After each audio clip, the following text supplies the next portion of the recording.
Okey, Assalamualaikum warahmatullahi taala wabarakatuh dan salam sejahtera pada semua murid-murid ASK tingkatan 3. Kalau ikutkan perancangan kita pada hari ini kita menunggu pembentangan daripada kelas alfa, sebab kelas gambar dengan sigma telah pun selesai membuat pembentangan pada kelas hari Jumaat. Bukan Jumaat minggu lepas, tapi Jumaat satu lagi. Jumaat minggu lepas tu kan cuti tahun baru Cina. So latihan hari ni saya akan bagi dalam GC, dan cara latihan tu nak dijawab tu tak pasti kalau kamu dah biasa buat cara ni. Mungkin kelas lain yang cikgu lain mungkin dah biasa buat. Saya menggunakan Google Slide. Kamu kena jawab lah dalam tu semua. Selalunya bila saya beri latihan dalam Google Classroom ni, kamu kena menjawab pada Google Doc kan. Google Doc. Ni kita jawab dalam Google Slide pula. So sebaiknya jawapan yang kamu bagi tu biarlah berwarna biru lah. Kalau warna hitam tu dia seolah-olah macam tak, dia macam sama pula dengan soalan kan. Kalau soalan dah warna hitam, jawapan warna hitam, saya nak menanda ni kan saya agak keliru. Mana satu jawapan kamu ni? Ini soalan ke? Ini adakah ini jawapan? So macam biasalah, jawapan kamu tu gunakan warna biru gunakan warna biru. Cikgu nampak tak? Saya nampak muka saya dan juga kawan-kawan yang lain. Kamu tunjuk skrin tu balik. Okey, betul. Okey. Sekejap, saya nak saya present sini boleh ke? Ke nak slide juga? Cerita boleh, slide boleh, saya tak ada masalah apa pun, boleh je. Okey, Assalamualaikum warahmatullahi wabarakatuh. Bismillahirrahmanirrahim. Nama saya Wani Humaira binti Azli Hisham daripada kelas 3 Alpha, dan hari ini saya akan membentangkan tentang fasa pertama, iaitu fasa analisis masalah.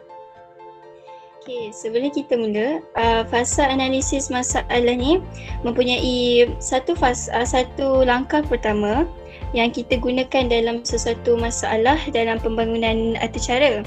Fasa ini menggunakan hanya satu teknik iaitu teknik leraian. Okey, saya rasa semua dah tahu apa itu teknik leraian, tapi saya nak terangkan lebih lanjut lah. Okay, teknik leraian ni maksudnya kita ambil daripada perkataan lerai. Lerai itu bermaksudnya putus. Jadi daripada perkataan lerai yang bermaksud putus tu, kita boleh tahu yang masalah putus tu maksudnya masalah besar kepada masalah kecil. Dan seperti yang kita tahu, teknik leraian ni maksudnya masalah besar yang dipecahkan kepada masalah yang lebih kecil. Okey, contoh masalah yang masalah besar kepada masalah kecil ialah membina atas cara mudah bagi mengira luas dan perimeter padang bola. Okey, yang ini adalah masalah besar. Sekiranya kita menggunakan teknik leraian, masalah kecil yang kita akan dapati kat sini ialah luas dan perimeter padang bola. Okey. Next, sebabkan fasa ni tak perlu terangkan banyak, saya akan tambah sikit maklumat yang saya dapat dekat buku teks. Dekat sini ada Augusta Ada Lovelace, nama dia. Beliau merupakan pengatur cara komputer pertama yang menerbitkan satu artikel jurnal sains yang bernama Analytical Engine. Beliau dekat Analytical Engine ni, dia ada tunjuk cara mengarahkan mesin memproses simbol dan huruf dan mengulangi pelaksanaan satu set tindakan. Ini merupakan gambar beliau yang saya jumpa di internet. Yang ni itu saja daripada saya. Sekian, terima kasih. Seperti Wani kata dan juga rakan-rakan yang lain pernah pun bentang pada 2 minggu lepas. Fasa 1 adalah fasa yang paling mudah lah. Daripada problem yang besar kita terima, kita akan pecahkan kepada problem-problem kecil. So kalau kamu ada buku teks tingkatan 3, kamu boleh rujuk pada halaman tu lah, pada halaman 3. Masalah besar kepada masalah kecil. Contoh yang diambil tu ialah mengira luas dan perimeter sebuah padang bola. Apa ni contoh yang kamu boleh bagi? Semua orang lah sibuk kepada semua. Contoh yang boleh bagi satu problem besar yang boleh pecah kepada problem kecil. Apa dia? Ni contoh matematik. Apa contoh lagi yang berada? Nak bake cake. Nak Membakar kek kan? So masalah kecil dia apa? Kalau sebesar. bukan masuk, membeli. Membeli bahan-bahan apa seperti tepung tak? Kalau melibatkan apa tu mentega, kan ada mentega, gula, itulah masalah kecil-kecil tu. Kan? Selain lagi apa dia tu yang kita leraikan daripada masalah besar masalah kecil. Semua boleh bagi pendapat. Tak, bukan mesti wani. Semua boleh bagi pendapat. Bagi contoh lain.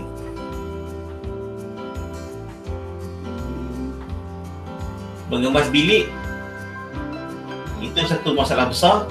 So kalau kita kecilkan, kita akan melihat susunan pakaian, susunan buku, apa lagi, susunan barang keperluan diri. Itulah kita pecah-pecahkan. Kan dalam bilik kita apa yang kita ada kan, yang mana berselerak dalam bilik. Selalunya buku, baju, katil kan. Itulah masalah kecil-kecil itulah. Susunan buku, kekemasan katil dengan apa lagi tu, kekemasan perabot dalam bilik ke. Itulah masalah-masalah kecil dia. Lagi? Cikgu ni ada kini sudah bagi tu jawapan. Oh ya, saya tak baca ni. Oh. Masalah besar buat karangan, masalah kecil bukan kena selesaikan tau Alif. Betul tu, pendahuluan isi penonton tu betul. Itulah dia masalah kecil dia. Tapi bukan selesaikan. Kalau selesaikan tu menjadi itlahkan. Itu jadi pasal 5 terus. Itu kan kalau ni masalah kecil dia mencari apa, merangka pendahuluan, apa lagi, merangka isi dan juga merangka penutup. Itu 3. Kita baru nak buat kan. Bila masuk pasal 2 baru kita ada apa tu, dia punya algoritma tu. Kalau untuk pendahuluan pula, apa benda dia punya cerita dia dari mula sampai habis. Kalau isi pula, apa benda poin-poin dia. Itu yang masuk pasal 2. Assalamualaikum warahmatullahi wabarakatuh dan selamat sejahtera. Hari ini saya akan membentangkan asas sains komputer iaitu fasa pengekodan. Boleh rujuk buku teks muka surat 6 dan juga muka surat 7. Okey, seterusnya. Dalam fasa ini, pengatur cara akan mula-mula sekali pengatur cara akan memilih dahulu bahasa pengatur caraan. Contoh bahasa pengatur caraan ni Python. Lepas tu pengatur cara juga akan memilih perisian pengatur caraan. Contohnya vscripter dan juga IDLE. Okey, jadi IDLE ni ialah Integrated Development Environment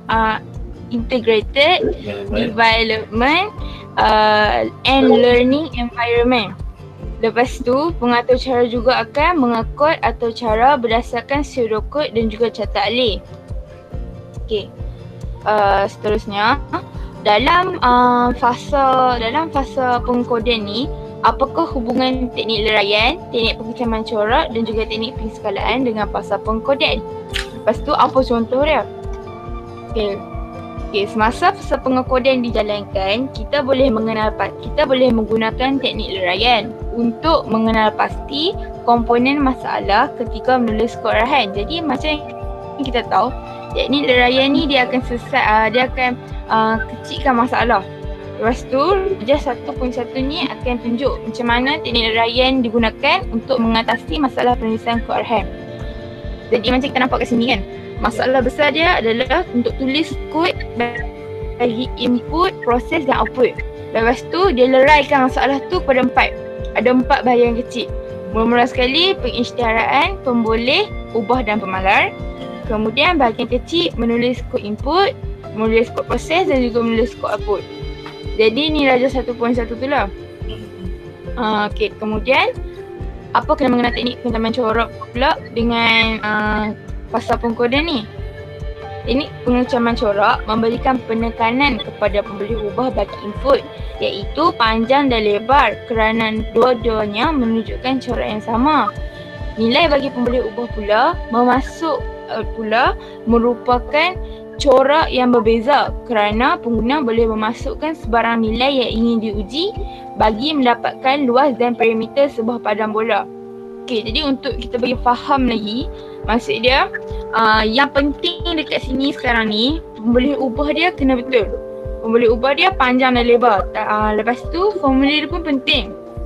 Tapi apa yang berbeza? Beza dia untuk dapatkan, dia still guna benda yang sama, panjang lebar, tapi beza dia kita gunakan luas, kita gunakan panjang kali lebar untuk dapatkan luas. Kita gunakan panjang tambah lebar darab 2 untuk dapatkan perimeter. Faham tak? Okey. Faham. Seterusnya, Yang saya faham lah tu. Saya memang faham lah. okey. Lepas tu, apa kena menggunakan teknik penskalaan pula? Okey, aspek-aspek penting bagi setiap bahagian masalah kecil adalah berlainan. Contohnya, penggunaan pemboleh ubah yang betul, kod arahan input, formula yang digunakan dan kod arahan output perlu diambil kira semasa penulisan kod arahan. Rajah 1.3 menunjukkan kod arahan bagi input, proses dan output dalam bahasa pengaturcaraan Python. Maksud dia, setiap bahagian masalah kecil, aspek-aspek penting dia tu berlainan. Jadi penggunaan pemboleh ubah yang betul, kod arahan input, formula dan juga kod arahan output penting lah, maksud dia dalam setiap masalah-masalah kecil tu. Okay, jadi ni adalah contoh dia, contoh Python tu sendiri. Cara kamu menyampaikan tu macam lebih meyakinkan daripada orang nak baca buku teks kan. Tahniah kepada Dian okay. Dia telah berjaya untuk mengeluarkan isi-isi penting dalam buku teks dalam bentuk yang lebih sempoi. Okay, very good. Penampil visual pun cantik. Nak tengok pun macam menarik juga. Okey. Bismillahirrahmanirrahim. Saya Marha nak bentang tentang pengujian dan penyapapijatan. Seperti biasa, sebelum kita mulakan fasa ni, pengatur cara akan mengesan ralat dan betulkan ralat. Lepas tu dia akan mengenal pasti ralat. Macam biasa kita dah belajar dah jenis-jenis ralat ni. Dia ada ralat sintaks, ralat masa larian dan ralat logik. Ralat sintaks dia macam pasal penggunaan sintaks tu dia tidak betul atau bahasa penggunaan dia macam tak tepat lah. Okey, ralat masa larian pula dia pasal kemasukan data tu tidak menepati arahan. Maksudnya data dia mungkin tersilap daripada apa yang kita nak masuk data dia. Ralat logik ni pasal kesilapan logik pengatur sehingga mengeluarkan output yang salah. Maksudnya ralat tu kita dapat output yang lain daripada apa yang kita expect dia jadi. Seterusnya dalam fasa ni dia ada 4 teknik. Teknik leraian, teknik pengecaman corak dan teknik pengitlakan, yang 4 teknik yang kita dah belajar tu. Ya, okey, dalam teknik leraian ni masalah besar kita akan pecahkan dia. Kita akan pecahkan dia kepada contoh dia ada kat sini lah,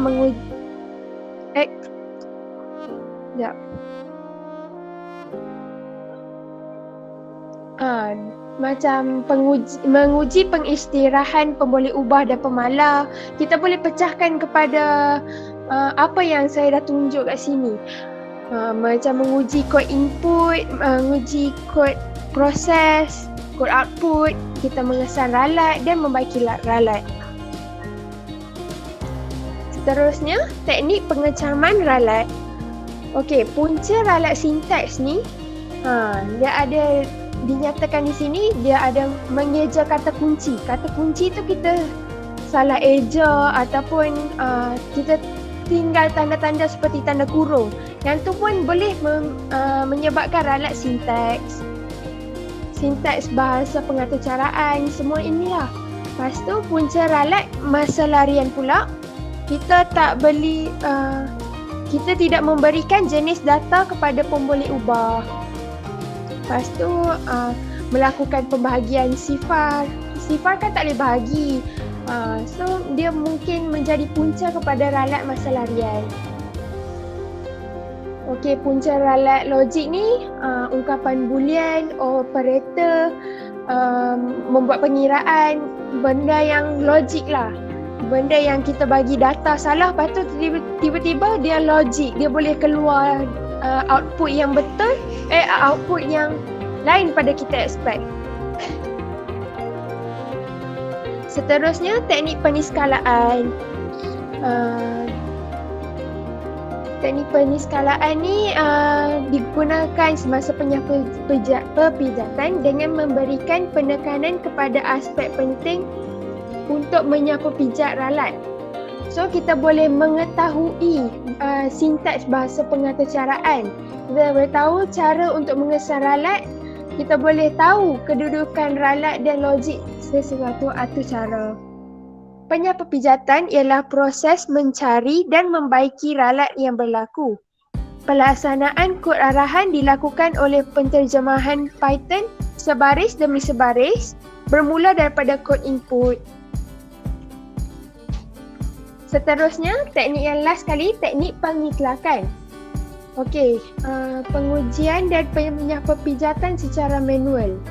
Kita boleh buat secara manual dan secara pelaksanaan atau cara. Kalau secara manual ni, kita macam kita semak kesesuaian, nama pun boleh ubah. Sintaks kod arahan adalah betul, logik dan susunan kod arahan adalah betul. Semua pun kena betul. Dia punya formula dia, sampel data untuk menguji atau cara dia pun macam kena teratur dan betul lah. Pengujian dan penyapapijatan semasa pelaksanaan atau cara. Kita laksanakan atau cara, lepas tu kita baca dan fahami mesej ralat tu. Kenal pasti lokasi ralat dan baiki ralat. Ulang langkah-langkah sehingga tiada mesej ralat. Semak output menggunakan beberapa set sampel data. Itu sahaja, terima kasih. Alright, sama-sama Marha. Pembentangan Marha ni kita lebih tengok kepada dia punya design daripada apa benda yang dia nak sampaikan. Sebab terlalu terpesona dengan visual yang dia bagi ni.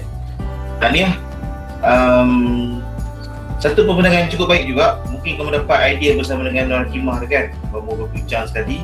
Cara kamu sampaikan tu memang betul. Saya memang kamu ambil 100% daripada buku teks, daripada halaman tadi apa? Halaman 7 kan. Halaman 7, 8, 9, 10 dan juga halaman 12. Itulah pasal keempat. Kalau boleh tolong present balik, tunjuk balik slide kamu tu daripada mula. Okay, next slide. Next lagi. Okay, di sini Marha telah ceritakan pada kita 3 ralat yang saya selalu sebut dah bila kamu ada melibatkan acara kan, daripada form 1 lagi dah saya sebutkan perkara ni. Itu ralat sinteks, masa larian dan juga logik.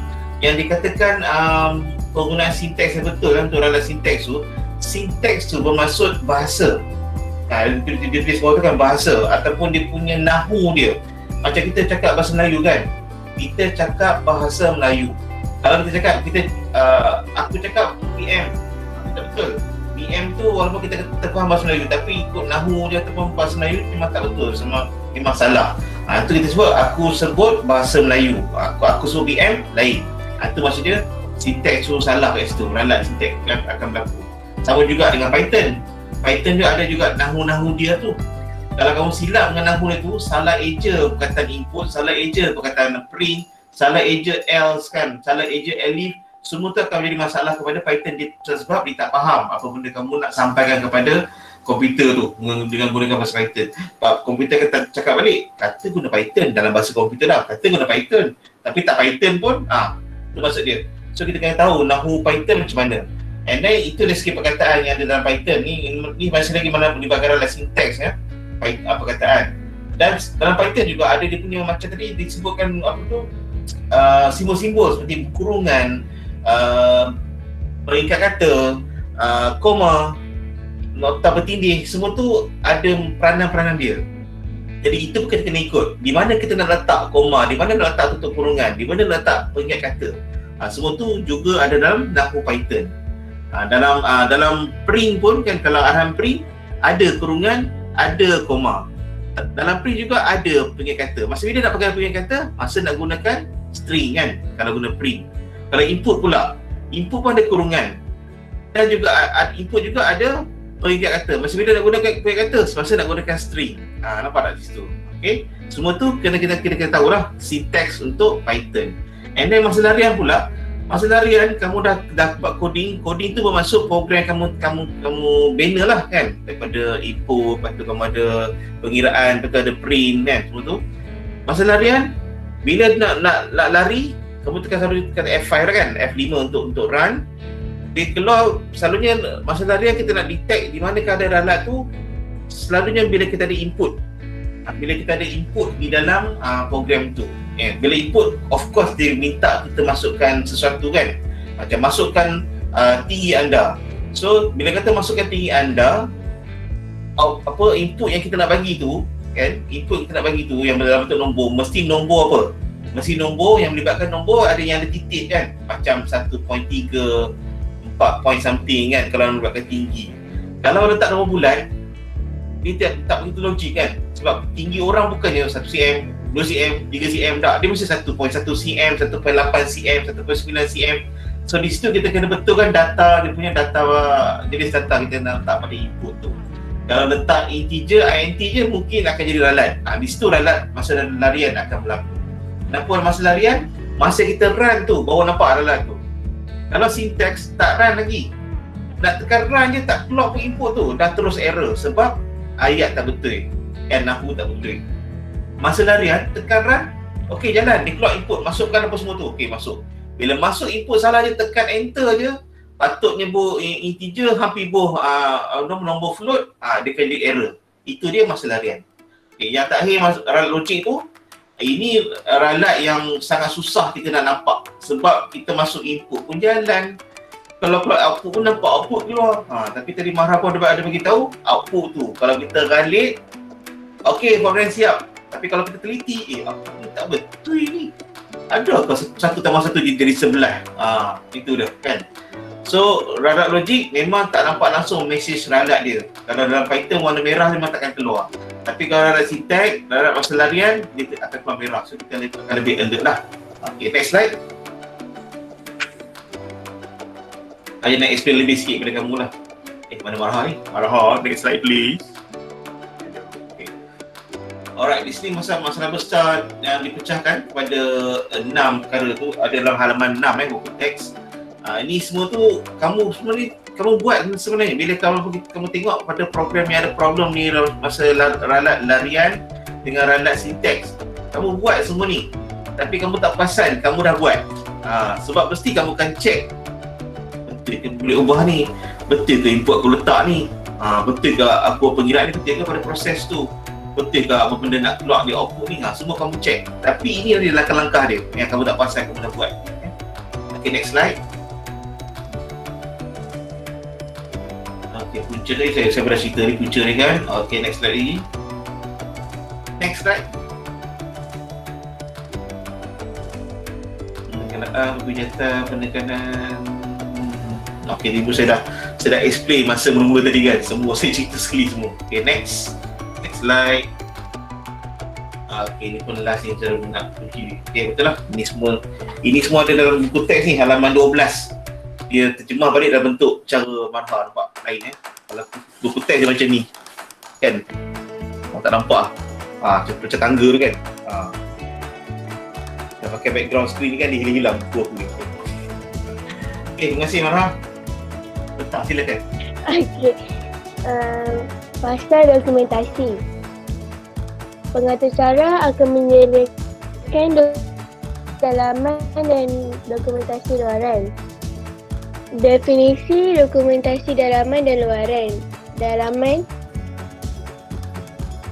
dokumen yang dijadikan rujukan oleh pengatur cara baharu dalam sebuah organisasi. Luaran, dokumen yang akan digunakan oleh pengguna akhir sesuatu atau cara. terbahagi kepada dokumen pustaka dan panduan pengguna. Berdasarkan apa yang saya cari, dokumentasi dalaman ni dia digunakan oleh programmer, di antara programmer dengan programmer. Kalau luaran ni untuk pengguna, macam untuk kita. Lepas tu panduan pengguna ni pula dia macam contohnya kita beli kalkulator, lepas tu kalkulator tu kan ada yang kita dapat dalam kertas yang tebal-tebal tu, yang tu lah panduan pengguna, manual user. Tujuan dokumentasi dalaman dan luaran. Dalaman membantu pengaturcara baharu untuk memahami aturcara yang telah dibangunkan dan memudahkan penyelenggaraan sesuatu aplikasi atau aturcara. Luaran dokumen pustaka memberikan maklumat tentang perincian, perkakasan, algoritma aturcara dan kearahan aturcara kepada pengguna akhir. Panduan pengguna memberikan maklumat kepada pengguna akhir tentang pemasangan dan cara pelaksanaan aturcara yang dibangunkan. Seterusnya, teknik leraian. Langkah pertama yang harus diambil adalah meneraikan dokumentasi yang perlu disediakan kepada jenis dan bahagian-bahagian kecil. Ini membolehkan anda menentukan jenis dan komponen-komponen penting yang perlu ada dalam dokumentasi yang disediakan. Contoh macam dalam gambar ni, masalah besar dia kita nak menyediakan dokumentasi tu. So kan kita kena, bila guna teknik leraian, kita kena leraikan kepada bahagian yang kecil kan. Bahagian yang kecil tu yang dokumentasi dalaman dengan dokumentasi luaran. Dokumentasi luaran pula kan ada dua, pustaka dengan panduan pengguna. Seterusnya, teknik pengecaman corak. Teknik ini boleh digunakan apabila dokumentasi dalaman dan dokumentasi luaran memberikan maklumat penting tentang aturcara kepada pengguna. Maklumat penting tentang pembangunan dan penggunaan aturcara merupakan corak yang telah dicamkan melalui teknik ini. Setelah corak dicamkan, aspek-aspek penting bagi corak tersebut akan dianalisis lah. Maklumat penting yang perlu berada dalam dokumentasi dalaman dan dokumentasi luaran adalah berlainan. Ia bergantung pada pengguna yang akan menggunakannya. Seperti kalau dokumentasi dalaman kan dia dengan programmer, so dia lain daripada yang untuk yang kita nak guna. Pada peringkat ini, teknik peniscalaan. Pada peringkat ini, penggunaan teknik peniscalaan adalah sangat tepat. Penulisan komen perlu diberikan perhatian kerana penulisan komen akan membantu pengaturcara mengingat semula atau membantu pengaturcara lain untuk memahami segmen kod yang ditulis. Ini memudahkan kerja menyelenggara aturcara apabila sebarang perubahan perlu dilakukan kelak. Nampak tadi ada adik kacau ke tadi? Tergelak ni. Apa? Ada orang kacau dia ke? Tergelak ni. Tak, tersilap baca. Oh, okay, alright. Ingat ada orang ganggu di belakang. Macam ni, dalam gambar ni yang komen tu yang dalam hashtag yang warna merah tu. Yang ni komen tu dia akan membantu kita memahami ataupun mengingat semua yang program yang kita dah buat. So macam ni yang dia hashtag dengan warna merah ni, yang tu lah komen dia. Akhir sekali, teknik pengiklakan. Selepas mengenal pasti aspek-aspek penting yang dilakukan semasa teknik peniscalaan, anda perlu menghasilkan satu dokumentasi yang sebenar.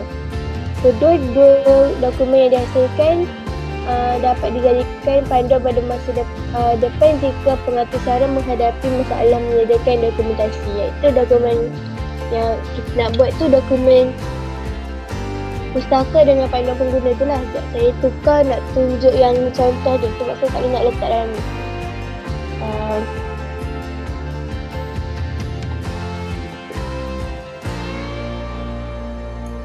Macam dalam buku teks ni muka surat 15.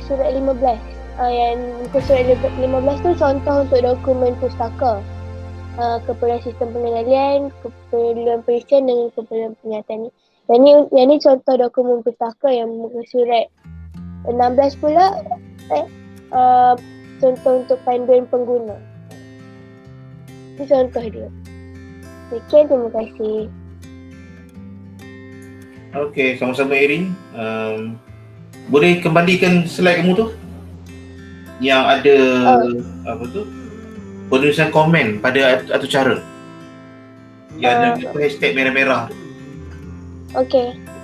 Ini satu bentuk dokumentasi yang kita mungkin jarang buat kot. Tapi sebab kita buat program pendek-pendek. Jadi kita rasa bila buat dokumentasi yang merah-merah ni, kita rasa macam buang masa. Tapi kalau kamu nanti dah mula buat projek, hashtag ataupun komen yang merah-merah ni memang sangat penting, sangat berguna sebab kamu nak tengok balik bahagian mana part untuk input, bahagian mana part untuk output kamu nampak kalau berlaku ralat nak check. Kan? Sebab dalam Python bila kamu letak hashtag tu, dia tidak akan baca langsung baris yang kamu buat hashtag tu. Dia akan skip baris tu. Sebab dia tak akan ingat itu adalah program, dia tak ingat. So tulis ayat apa pun dia tak akan keluarkan ralat sebab dia adalah satu komen kat situ.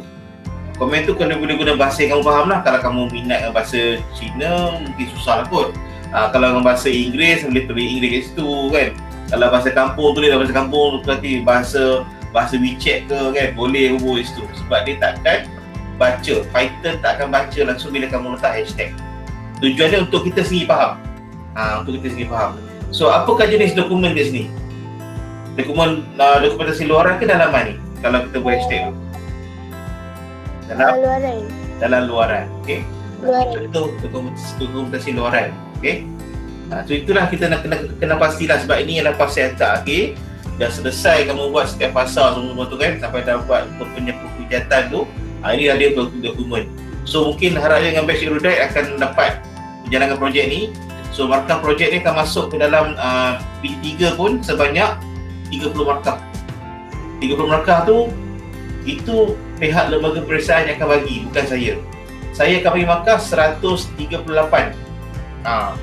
Markah penuh untuk bertulis 100. Itu 100. Markah untuk projek adalah 138. Itu markah penuh dia. So kalau kamu dapat 80 daripada projek, so 80 per 138, okay, per 138, markah tu akan dihantar ke lembaga. Mereka yang akan tetapkan gabungan dua markah tu untuk bertulis dan juga untuk projek, berapa A kamu akan dapat. Bukan saya. Saya cuma mungkin bagi tahu kepada kamu, markah penuh untuk projek adalah 138. Markah penuh untuk bertulis yang kamu akan buat jawab nanti ada 3 bahagian kan, A, B, C tu adalah 100. So walaupun kamu dapat jawab semua penuh, tak tentu kamu akan dapat A sebab dia akan bergantung juga kepada projek yang kamu akan hantar. Okay. So the last one, last but not least. Last but not least, silakan Naan pasal 2. Cikgu, Wani nak buka slide. Wani nak buka apa ni? Buku teks. Boleh, tak ada masalah. Silakan. Oh, ni gabungan tenaga lah. Alright.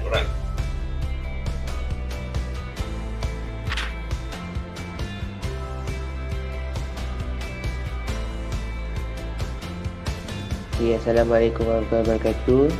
Saya akan present pasal reka bentuk atur cara. Okay, dalam fasa ini, pengatur cara akan menulis episode kod, melukis carta alih, mereka bentuk antara muka pengguna. Okay, yang pertama, teknik pengecaman corak. Selepas meleraikan masalah besar, setiap bahagian kecil atau masalah kecil akan dianalisis untuk mengecam corak-corak tertentu sekiranya ada. Pengecaman corak ini dapat membantu dalam mencari penyelesaian masalah dengan lebih efisien. Yang bawah ni dia tunjukkan corak yang wujud dalam pengiraan luas dan perimeter sebuah padang bola. Bahagian kecil, maknanya masalah kecil kan, kira luas padang bola. Input yang diperlukan adalah panjang dan lebar. Seterusnya, kira perimeter padang bola. Input yang diperlukan adalah panjang dan lebar. Seterusnya, teknik peniskalaan. Setelah corak-corak dicamkan, Corak-corak ini diteliti untuk meninggalkan aspek-aspek kurang penting dan memberikan penekanan terhadap aspek-aspek yang penting dan dapat membantu dalam menyelesaikan masalah. Pemboleh ubah juga merupakan corak yang dicamkan manakala panjang dan lebar merupakan aspek yang penting. Yang perlu diberikan penekanan. Panjang dan lebar padang bola yang bentuk segi empat tepat serta formula matematik yang berkenaan diperlukan untuk mendapatkan luas dan perimeter padang bola tersebut. Formula untuk mengira luas dan perimeter sebuah padang bola, ada kat bawah ni formula dia. Luas padang bola bersamaan dengan panjang darab lebar. Perimeter padang bola bersamaan dengan panjang tambah lebar kali 2. Seterusnya, teknik pengitlakan. Berdasarkan maklumat yang diperoleh, leraian dan penyeskalaan masalah yang dilakukan. Algoritma yang diperlukan untuk menyelesaikan masalah pengiraan luar dan perimeter padang bola boleh ditentukan. Algoritma komputer biasanya terdapat dalam bentuk pseudocode atau carta alih. Aspek yang penting ditekankan semasa menulis algoritma ialah langkah-langkah yang perlu disediakan untuk menghasilkan pseudocode dan carta alih yang betul. Bagi carta alih, penggunaan simbol yang betul untuk sesuatu langkah merupakan aspek yang penting kerana simbol-simbol tersebut merujuk kepada suatu fungsi yang tertentu. Bawah ni dia tunjukkan dia punya step by step dia kan. Yang first, mula. Yang kedua, masukkan panjang, lebar. Yang ketiga, kira luas padang bola yang tadi, yang formula yang tadi tu. Yang keempat, papar luas padang bola dan perimeter padang bola. Yang kelima, tamat.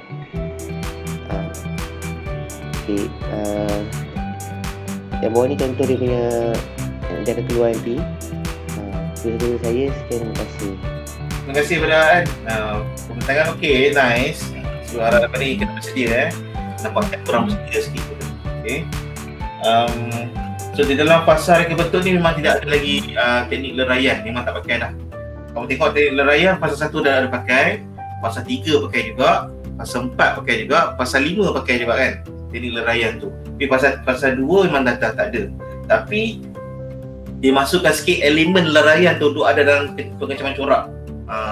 Di situ dia dah cap kat situ dah.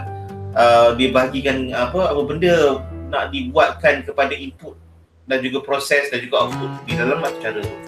Ada letak dalam pasal kedua lah, ada kebentuk.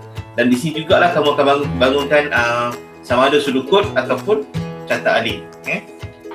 Right, thank you pada semua 5 orang daripada kelas Alpha yang telah selesai pembintangan. Okey kelas, nampaknya setakat ini dulu saja kelas kita untuk hari ini, dan terima kasih kepada anda yang telah pun hadir dalam kelas saya pada hari ini di SK bagi tingkatan 3. Dan saya di kesempatan ini saya ingin ucapkan terima kasih juga kepada parent kamu yang telah sudi memberikan kamu peluang untuk hadir kelas saya pada hari ini dengan beli gadget untuk kamu dan juga untuk belikan data untuk kamu. Terima kasih kepada parent kamu dan diharapkan sokongan ini dapat diteruskan lagi hingga tamatlah kelas PDPR sepanjang tempoh PKP ini. So itu saja untuk kali ini. Jangan lupa isi kehadiran dan saya perlu hantar laporan kelas kita ni, kehadiran kelas kita ni kepada Jabatan Pendidikan Negeri Pulau Pinang setiap kali saya buat kelas. Okay, thank you very much. Jumpa lagi. Alright, bye.